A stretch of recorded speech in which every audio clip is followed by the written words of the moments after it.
Let's look at a very interesting concept in this video. Some of you might be already aware, some of you may not be.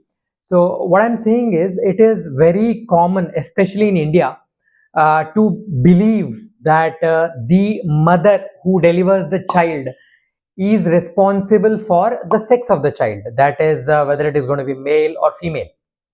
A lot of times, I mean, it has a lot of implications, as in a lot of times we see that the ladies are given sort of warnings that it's better be a boy next time. So let's not go into the social aspects of those, but yes, it is very much prevalent that it is the mother's body which decides the sex of the child. So let's make it very clear now. The sex of the child is decided by the father, not the mother. And of course, it goes without saying that it is not something which the father has control on. No, he doesn't. Nobody has a control on it. But if at all, if somebody needs to be held responsible for a particular gender of the child, it is father. Are you surprised? Okay, let's get into the science of that. Okay, so in the human body, along with let's not go too deep into science. I'll just tell you, there is a pair of chromosome called as a sex chromosome.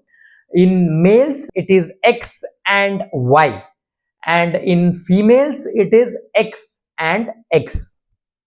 So what happens now? This is the adult mature human body, which has, if it is a male, that cell will have X and Y chromosome. If it's a female, it is going to have an X and X chromosome. So now when it comes to the reproductive organs, and in case of males, the ultimate sperm which is produced will have either X chromosome or Y chromosome. These sperms and eggs will have half the number of chromosomes.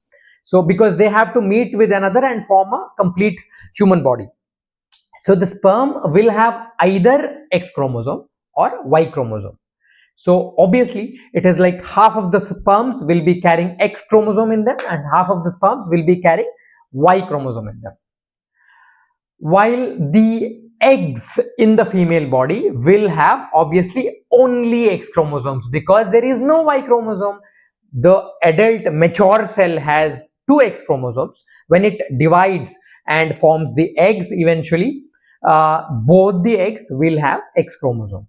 So an egg inside the female body has no option. It just has X chromosome. Whatever the egg is, it is going to have X chromosome. So as I told you, the sperms will have either X chromosome or Y chromosome. So it will depend on which sperm fertilizes the egg.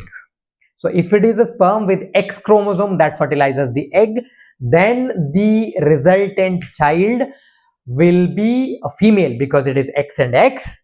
And if it is the sperm with the Y chromosome which fertilizes the egg, then the resultant child will be a male because it is going to be X and Y. So if at all somebody needs to be held responsible, he or she should not be.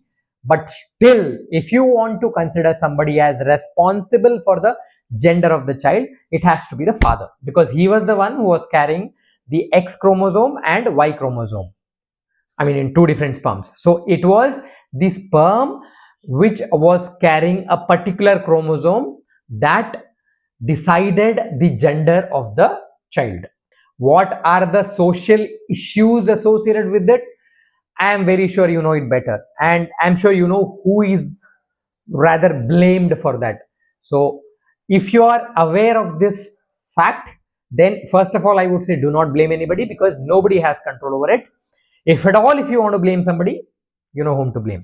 And let me also tell that the gender of the child will not depend on any factors. It will not depend on factors like which day the fertilization happened, and how was the health of the father, how was the health of the mother. None of these things are going to decide the gender of the child.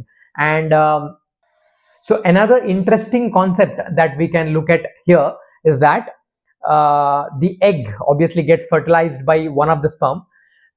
So inside the cell there is something called as mitochondria, which is also called as the powerhouse of the cell. So now the part of the sperm which gets into the egg for fertilization does not contain mitochondria.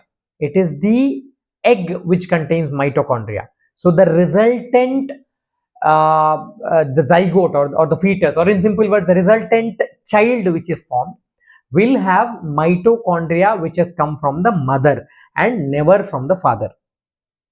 Let's look at it from two aspects. The medical aspect of this is sometimes some diseases are linked to mitochondria. So if the father is having that disease, there is no way the child will have those diseases because the father's mitochondria does not reach the child. While if the mother has a disease, there is a possibility that the child will have the disease. Now this is the medical importance of that. Another interesting thing is that as I told you previously, mitochondria is considered as the powerhouse of the cell. So it means a child gets the power, the energy from the mother and not from the father.